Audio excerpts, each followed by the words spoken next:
الأهلي يبدأ مشوار البحث عن الأميرة السمراء رقم 12 ويكتفي ب3 أهداف فقط في مرمى سان جورج الأثيوبي بأقل مجهود في مباراة تعتبر بمثابة التقسيمة للاعبي النادي الأهلي. على الرغم من عدم تواجد أنتوني مودست ورضا سليم بسبب القيد وخروج كريم فؤاد من القايمة، إلا إن الأهلي ما شاء الله عنده سكواد مرعب، وكل مركز على الأقل فيه 2 لعيبة كفء، وده بسبب تطبيق كولر لفكره الأوروبي مع النادي الأهلي. كولر دخل المباراة بخطة 4-3-3 في حراسة المرمى الشناوي، خط الظهر محمد هاني، رامي ربيعة، محمد عبد المنعم وعلي معلول، خط الوسط مروان عطية، اليو ديانج، إمام عاشور، وخط الهجوم بيرسي تاو، كهربا، حسين الشحات. لعيبة النادي الأهلي طبقت 4-3-3 زي ما قال الكتاب، سواء في الدفاع أو في الهجوم. ولو اتكلمنا على الدفاع فكان في ضغط على المنافس ب6 لعيبة من تلت ملعبهم. ده أدى إلى إيه؟ أدى إلى إن سان جورج ما شطش غير شوطين بس على مرمى الشناوي، وتقريبا كده الشناوي كان بيتفرج زينا على الماتش. وساعتها نسبة الاستحواذ كانت 39% لنادي سان جورج الأثيوبي مقابل 61% للنادي الأهلي. وده بقى بسبب إيه؟ بسبب كفاءة خط وسط النادي الأهلي اللي بيتمثل في ديانج ومروان عطية في سرعة استعادة الكرة. فتحس كده ان اول الكرة ما بتتقطع من الاهلي ديانج ومروان عطية بيعتبروا ان عيل من عيالهم اتخطف ولازم يرجع حالا. اما بقى على الصعيد الهجومي فشفنا تحركات محمد هاني وعلي معلول على الاطراف لفتح الملعب، طبعا لفك التكتل الدفاعي اللي ابتدى يلعب بيه سان جورج الأثيوبي من بداية اللقاء. لكن كان تقارب الخطوط بين لعيبة الأهلي والتحركات بدون كورة، ده طبعا غير المثلثات اللي كان كولر دايما معودنا عليها، سواء من ناحية اليمين بين هاني وتاو وديانج أو ناحية الشمال بين إمام ومعلول وحسين، ده طبعا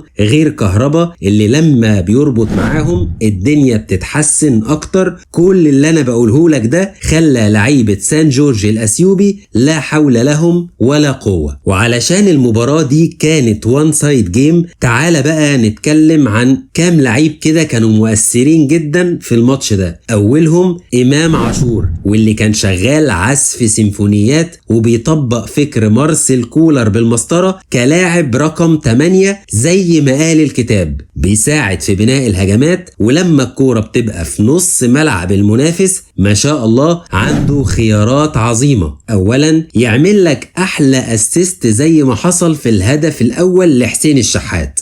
ثانيا يلعب لك الكرة الطويلة من نص الملعب ويحطك انت والجول زي ما عمل الاسيست وراحت لكهربا اللي حطها من مرة واحدة في الهدف الثاني برضو لحسين الشحات. ولو هنتكلم بقى عن حسين الشحات واللي بيثبت دايما انه فعلا نينجا، حسين الشحات قادر على تغيير نتيجة اي مباراة بيلعب فيها، وبيرجع الفضل لمهارته الفردية والتكنيك العالي اللي بيتمتع به اللاعب. زي ما شفنا كده في الهدف الاول لو ركزت هتلاقيه فند المدافع بكوبري جاب لي انا شخصيا صداع، ما بالك بقى المدافع. ولا الهدف الثاني اللي بيبين قد ايه حسين الشحات عنده رؤية جيدة للملعب وقادر على التصويب من أي زاوية، يمين شمال أي زاوية حتى لو مغلقة حسين الشحات عنده الحل. ولو هنرجع تاني بقى لإمام عاشور، فغير انه بيوصلك من نص الملعب فهو عنده القدرة انه يضم لجوه ويشوط بيمينه او يطلع لبره ويشوط بشماله، وفي الحالتين بيشكل خطورة رهيبة زي ما شفنا بالظبط على مرمى المنافس. وبما ان بقى كولر كسبان 2-0 والماتش في المتناول، فبيعمل التغييرات ال5 اللي عملهم في ماتش المصري، بس المرة دي 3-2. اول مرة خرج كهربا وحسين وإمام علشان يدي فرصة لكريستو وصلاح محسن وقفشة، وبما ان بقى كولر جاحد بزيادة فبيسحب كمان بعدها بشوية تاو ومروان عطية علشان ينزل عبد القادر وكوكا في نص الملعب. ولو هنتكلم بقى عن اللاعب الثالث النهارده هيبقى